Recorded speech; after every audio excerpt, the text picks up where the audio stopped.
নমস্কার, কেমন আছো সবাই? আশা করছি সবাই ভালো আছো আর আমিও খুব খুব খুব ভালো আছি। তো গুড মর্নিং বলে আজকে ব্লগটা স্টার্ট করছি।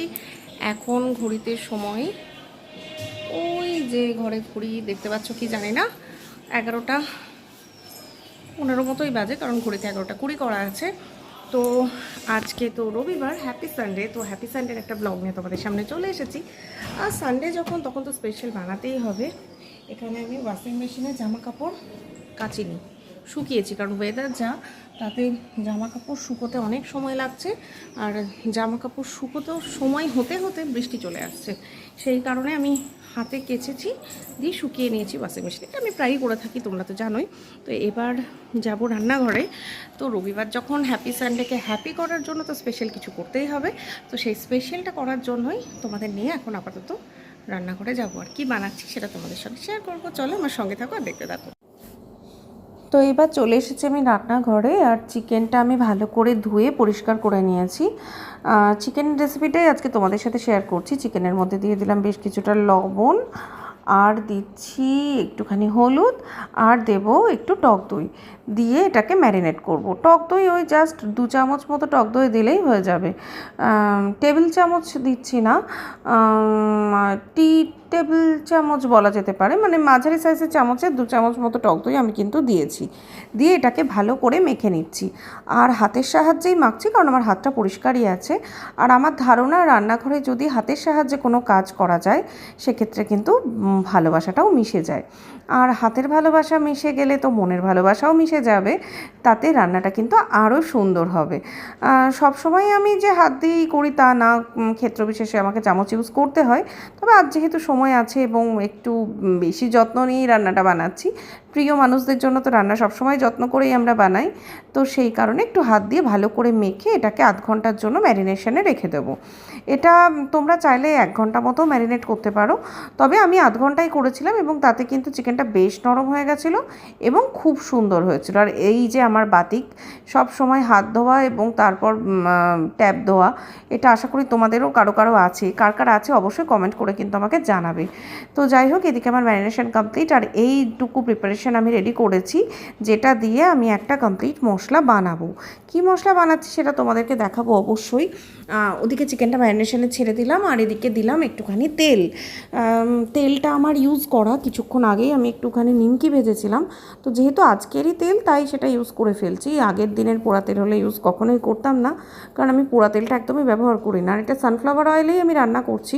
সোয়াবিন অয়েলটাকে না এখন বেশ কিছুটা মানে বাদ দেওয়ার চেষ্টা করছি। এবার এটার মধ্যে দিয়ে দেব আমি কয়েকটা জিনিস, যেটা দিয়ে বেশ ভালো করে ভাজা ভাজা করব। সেটা হচ্ছে যে বেশ কিছুটা রসুনের কোয়া দিয়ে দিলাম, আর দিচ্ছি পেঁয়াজ। রসুন আর পেঁয়াজটা বেশ ভাজা ভাজা করবো, এর সঙ্গে আরও কয়েকটা মশলা যাবে। তবে ভাজা ভাজা করব মানে একদমই যে লাল করে ভেজে নেব তা কিন্তু নয়, আবার যে একদম সাদা সাদা থাকবে তাও নয়, একটা হালকা রেডিশ ভাব আসলেই কিন্তু হয়ে যাবে। এদিকে চিকেনটা দেওয়ার জন্য, ম্যারিনেট করার জন্য পাশে যে জায়গাটা রেখেছিলাম সেখানেই কিন্তু রেখে দিয়েছি। আধ ঘন্টার জন্য ওকে ছেড়ে দিয়েছি ওর মতো, তোমরা তো জানোই। তার মাঝেই কিন্তু আমার এই কাজগুলো হয়ে যাচ্ছে। দিয়ে দিলাম একটু আদা, আর দিচ্ছি পেঁয়াজ। আসলে পেঁয়াজটা ভাজতে গিয়ে মনে হলো অনেকটা পরিমাণে কম হয়ে যাচ্ছে, কারণ এটার ওপরেই তো গ্রেভিটা ডিপেন্ড করবে। আর সেই কারণে আরেকটু পেঁয়াজ বাড়িয়ে দিলাম। আর আমাদের আজকে লাঞ্চে থাকছে জিরা রাইস, আর তার সাথে কিন্তু এই চিকেনের প্রিপারেশনটা, চিকেন পাঞ্জাবি মশালার যে প্রিপারেশনটা সেটাই এটা করেছি, কিন্তু একটু নিজের মতো করে। আর দিলাম টমেটো, দিয়ে ভালো করে ভাজা ভাজা করে নিয়েছি। এবার এটাকে আমি মিক্সিতে গ্রাইন্ড করে নেবো। আর দিচ্ছি 2টো কাঁচা লঙ্কা। তো এই কাঁচা লঙ্কাটা আমি যে ভুল করেছি, তোমরা সেটা করো না, আমি ফাটিয়ে দিইনি, যে কারণে খুব বিপদ হয়ে গেছিলো। আর সেই বিপদের কারণে আমার ভিডিওতেও একটা সমস্যা হয়েছে, সেটা তোমরা এক্ষুনি দেখতে পারবে। আর তোমরা অবশ্যই কাঁচা লঙ্কাটা ফাটিয়ে দেবে। এদিকে আমার সবটা ভাজা ভাজা হয়ে গেছে, আমি এটা গ্রাইন্ডারে তুলে নেব, দিয়ে একটু ঠান্ডা করে পেস্ট বানিয়ে নেব। আর কি হয়েছে জানো তো, কাঁচা লঙ্কা ফুটে পড়ে আমার তো হাতে মুখে পড়েছে। তার মধ্যে হাতে একটু তেল ছিল, ওই যে আগের পোড়া তেলটা ইউজ করলাম, সেটা ইউজ করতে গিয়ে আমার হাতে একটু তেলও লেগে গেছিলো। যার ফলে কি হয়েছে, আমি যে মোবাইলটা অফ করেছি কিন্তু সেটা না অফ হয়নি, যার ফলে ভিডিওর মাঝে এরকম একটা প্রবলেম হয়ে গেছে। তো যে কারণে তোমাদেরকে আমি সরি বলেই নিচ্ছি, কারণ তোমরা আমার বন্ধু যখন, তখন তো তোমাদেরকে আমি বলতেই পারি আমার কি সমস্যা হচ্ছে না হচ্ছে। তো এটা একটা বড় সমস্যা হয়ে গেছে আজকের ভিডিওতে।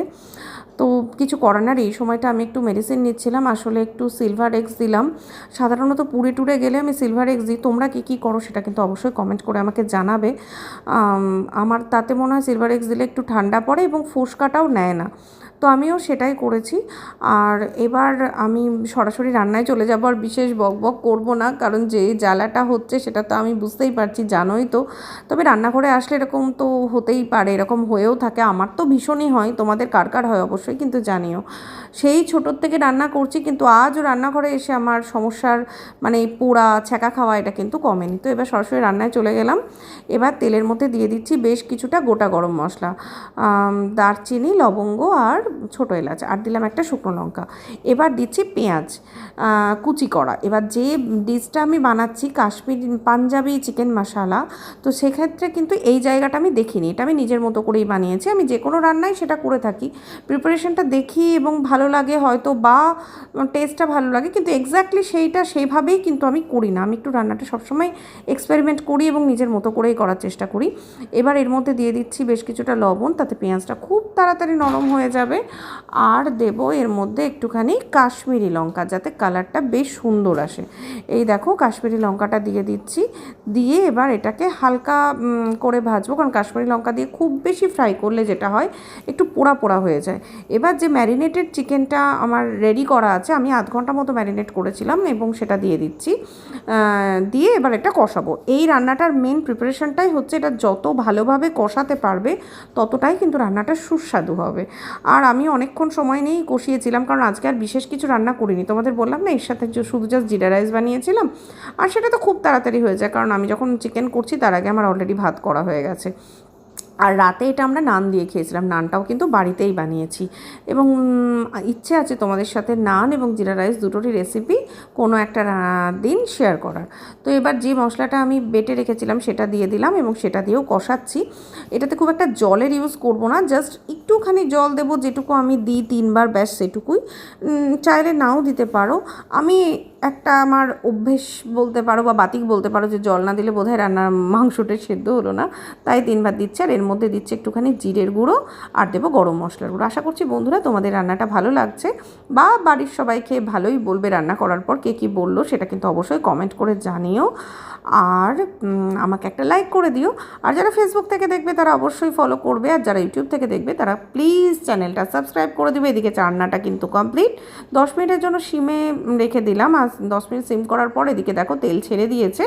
এটা জাস্ট একটুখানি ধনেপাতা, কাজু আর বাটার দিয়ে গার্নিশ করে দেবো, তাহলেই রান্নাটা কিন্তু অলমোস্ট ডান। তবে হ্যাঁ, কিছুটা স্ট্যান্ডিং টাইম দিয়ে তবেই কিন্তু পরিবেশন করো। এই কড়াইয়ের মধ্যে রেখে দিলেই কিন্তু স্বাদটা অলমোস্ট বেড়ে যাবে। তো আজকের মতো আসি, টাটা বাই। সকলে ভালো থেকো, সুস্থ থেকো এবং সাবধানে থেকো, এবং আমাকে অবশ্যই সাবস্ক্রাইব